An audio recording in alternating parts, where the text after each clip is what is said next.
Isa-isa nang inaanunsyo mga nanalong mayor sa Metro Manila. Karamihan dyan, mga magkakaanak na nagpapalitan lang ng pwesto. Nasa frontline balitang yan si Brian Castillo. As a duly elected mayor of Pasig City. Formal nang ipinoklama bilang mayor ng Pasig City si re-electionist Vico Soto kaninang umaga. Ito na ang kanyang ikatlo at huling termino bilang alkalde ng lungsod. Landslide win si Mayor Vico laban sa tatlo niyang katunggali. Kabilang na ang matunog niyang kalaban na businesswoman at first-time voter na si Sara Diskaya. Base sa official result ng botohan, nagkamit si Soto ng 352,392 votes. Malayong malayo sa 29,591 ni Diskaya na nasa ikalawang pwesto. Straight win din ang giting ng Pasig slate ni Soto. Nakuha naman ni incumbent Mayor Joel Belmonte ang kanyang huling termino sa pagkaalkalde sa Quezon City sa botong 1,030,730. Denominal ni Belmonte ang pwesto base sa official tally ng Quezon City Board of Canvassers. Kasama rin niyang nanalo ang kanyang vice mayor mula pa noong unang termino na si Gian Soto. Hindi pa tapos ang bilangan sa Maynila pero landslide na ang panalo ni Moreno.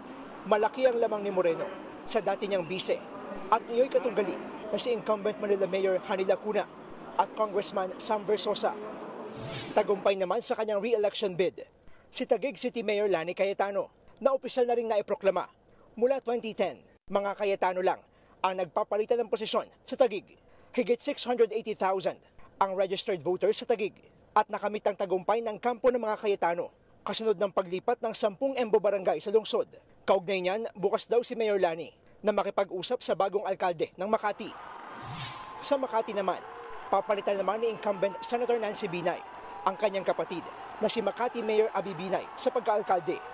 Nakakuha si Senator Nancy ng 114,898 votes. Kaya naungusan ang katunggali nitong si Luis Campos na asawa ni Mayor Abi. Umaasa naman ang senadora na magiging maayos ang turnover ng liderato. Sa kabilayan ng alitan nilang magkapatid, si Senator Nancy Binay ang ikalimang Binay na uupo bilang mayor ng Makati. Ipinoklama na bilang bagong alkalde ng Marikina si Maan Teodoro, asawa ni outgoing Mayor Marcy Teodoro. Higit 31,000 na boto ang kanyang lamang sa kalabang si Congresswoman Stella Kimbo. Yun nga lang, sinuspende naman ng Comelec-An Bank ang proklamasyon ni Mayor Marcy bilang kinatawa ng unang distrito. Kaugnay ito ng kanyang pending na disqualification case. Halos 50,000 votes ang lamang ni Teodoro sa katunggali na si Senador Coco Pimentel. Sa Caloocan naman, si incumbent Mayor Alang Malupitan pa rin ang magsisilbing alkalde. Nanalo siya sa botong 348,592 sa kanyang ikalawang termino. Tinalo niya sa pwesto ang dating senador na si Antonio Trillanes IV.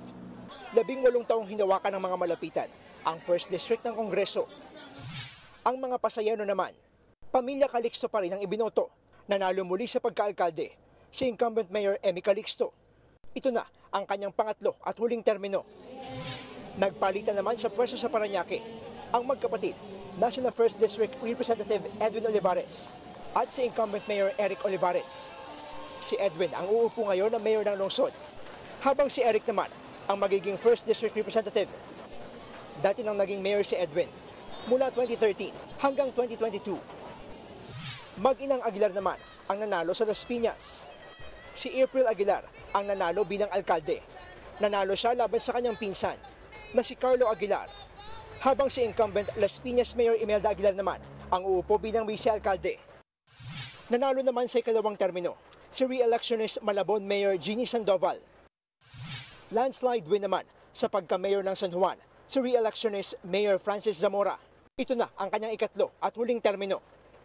Nagbabalita mula sa frontline, Brian Castillo, News 5. Mga kapatid, Jiggy Manikad po, iba na ang may alam at may pakialam sa panahon ngayon.